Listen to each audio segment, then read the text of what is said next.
Hello friends, मैं Mansi Maurya and now you are watching M.M education YouTube channel. तो friends, जैसा कि आप स्क्रीन पर देख रहे हैं, हम बात करने जा रहे हैं रीज़न बिहाइंड यॉर्निंग। हम देखेंगे कि उबासी के पीछे का जो एक्चुअल रीज़न है, जो एकदम साइंटिफिक रीज़न है, उसके बारे में जानने की कोशिश करेंगे। तो फ्रेंड्स, आप लास्ट तक बने रहिए हमारे साथ। यॉर्निंग, जम्हाई, उबासी जिसे हम बोलते हैं, ये एक ऐसा प्रोसेस है जिससे हम सभी चिरपरिचित हैं। इनफैक्ट हमने इसे एक्सपीरियंस भी किया है और ये एक ऐसा प्रोसेस है जिसे हम अवॉइड भी नहीं कर सकते हैं, या फिर हम कर सकते हैं अवॉइड? जी बिल्कुल नहीं कर सकते। अवॉइड कर सकते हैं? बिल्कुल अवॉइड नहीं कर सकते हैं। और जिन्हें लगता हो कि हम उबासी को अवॉइड कर सकते हैं, तो सुनिए, ये वीडियो ख़त्म होते होते तक मोस्ट ऑफ लोगों को उबासी आएगी ही आएगी। तो फ्रेंड्स, जब आपको उबासी आए तो उसे अवॉइड करने की कोशिश करिएगा एंड डेफिनेटली आप नहीं कर पाओगे। लेकिन हाँ, आप ये बात ऑब्जर्व करने की कोशिश करिएगा कि क्या हम यॉर्निंग को अवॉइड कर सकते हैं या फिर नहीं कर सकते हैं। नहीं कर पाओगे आप। तो देखते हैं इसके पीछे का एक्चुअल रीज़न। यॉर्निंग ऐसा प्रोसेस है जब हम किसी को यॉर्निंग करते हुए देखते हैं या फिर यॉर्निंग के बारे में बात भी सुनते हैं, तब भी हमें यॉर्निंग आती है। लेकिन क्यों? इसके पीछे का एक्चुअल रीज़न क्या है, बट वाई? तो फ्रेंड्स, आप बने रहिए मेरे साथ लास्ट तक। मैं बात करती हूँ यॉर्निंग के बारे में कि भाई इसका एक्चुअल रीज़न क्या है। तो देखिए, वैसे तो यॉर्निंग के पीछे काफ़ी सारी थ्योरी दी गई हैं, बहुत सारी थ्योरी, बहुत सारे साइंटिस्ट आए जिन्होंने अपने अपने तरीके से बातों को बताने की कोशिश की, अपने अपने तरीके से बातों को एग्जामिन किया और उन्हें रखा। तो देखते हैं। फर्स्ट ऑफ ऑल, मैं अगर बात करूं, आपने भी ये बात ऑब्जर्व की होगी कि जब हम थके होते हैं या फिर काफ़ी ज़्यादा बोर हो रहे होते हैं तो यॉर्निंग होती है। तब ऐसा क्यों होता है? तब एक्चुअली होता क्या, मतलब ये जो थ्योरी की मैं बात कर रही हूँ, ये तो पहले दी गई थी। तब साइंटिस्ट ने हमें ये बताया था कि जब हम थके होते हैं या फिर बोर हो रहे होते हैं तो पूरी तरीके से ऑक्सीजन हम नहीं ले रहे होते।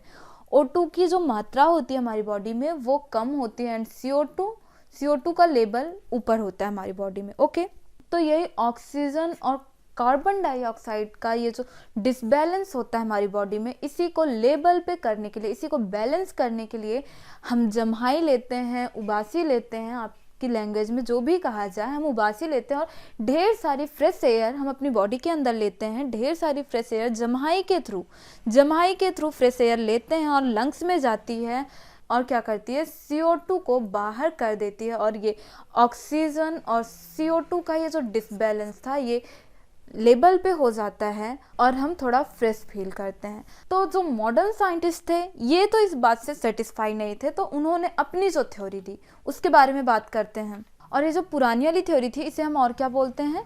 ऑसिटेशन बोलते हैं। क्या बोलते हैं? ऑसिटेशन। जिसमें क्या होता है, take deep breath of air, hence a theory suggest that it helps our body bring to more and more oxygen and give out CO2। However it's incorrect. ये थ्योरी कैसी थी? इनकरेक्ट, जैसा कि मैंने अभी आपको बताया, क्योंकि आज के साइंटिस्ट इस थ्योरी से सेटिस्फाई नहीं थे। और इस थ्योरी में ये बताया गया कि जब हम जम्हाई लेते हैं, जम्हाई लेने के पीछे का एक्चुअल रीज़न क्या है कि दिमाग को ठंडा रखने के लिए, दिमाग को, माइंड को कूल रखने के लिए जम्हाई ली जाती है। एक्चुअली होता क्या है कि हमारा दिमाग भी एक कंप्यूटर की तरह काम कर रहा होता है, जो ज़्यादा काम करने या फिर बोरिंग काम करने पर टेम्परेचर जिसका इंक्रीज हो जाता है, जिसका टेम्परेचर ज़्यादा काम करने या फिर बोरिंग काम करने से टेम्परेचर इंक्रीज हो जाता है। जब हम यॉर्निंग करते हैं तो फ्रेश एयर, O2, तो फ्रेश एयर हमारे शरीर में इंटर करती है। जब फ्रेश एयर इंटर करती है तो यह फ्रेश एयर हमारे ब्लड के टेम्परेचर को चेंज करती है। ब्लड के टेम्परेचर को चेंज करने के बाद और वही ब्लड तेजी से कहाँ जा रहा होता है? हमारे मस्तिष्क में जा रहा होता है। ओके, कहाँ जा रहा होता है? हमारे मस्तिष्क में, हमारे ब्रेन में इंटर करता है और फिर हमारे दिमाग का जो टेम्परेचर होता है, हमारे दिमाग का टेम्परेचर होता है लो। ओके, मैंने आपको यही बात बताई ना कि आज की जो थ्योरी दी गई, अब हम यही मानते हैं कि हम दिमाग को ठंडा रखने के लिए जम्हाई लेते हैं, दिमाग को ठंडा रखने के लिए उबासी लेते हैं। हमारे दिमाग का टेम्परेचर कम करता है और जिसकी वजह से हम अच्छा फील करते हैं। इतनी बातें तो आपको समझ में आई कि जब हम ज़्यादा काम कर रहे होते हैं तो हमारे दिमाग का टेम्परेचर हाई होता है और जब हम यॉर्निंग करते हैं तो दिमाग का टेम्परेचर हो जाता है कम, जिसकी वजह से हम अच्छा फील करते हैं। तो इतनी बातें आपको समझ में आई। लेकिन हम ये भी देखते हैं क्या देखते हैं कि जब हम किसी को जम्हाई लेते हुए देखते हैं या फिर सुनते हैं तब भी हमें जम्हाई आती है। उसके पीछे का क्या रीज़न है, तो हम बात करें, it's a very very interesting कि जम्हाई जो है, उबासी एक व्यक्ति से दूसरे व्यक्ति में स्प्रेड होती है। In this case mirror neuron activate हो जाता है। क्या एक्टिवेट हो जाता है? मिरर न्यूरॉन एक्टिवेट हो जाता है, जिसकी वजह से यॉर्निंग स्प्रेड होती है। इवन जब हम किसी को यॉर्निंग करते सुनते हैं तब भी यॉर्निंग करते हैं। तो फ्रेंड्स, आई होप आपको सारी बातें समझ में आई होंगी। तो मिलते हैं नेक्स्ट वीडियो में। And if you want to more videos, so friends like and subscribe m.m education YouTube channel.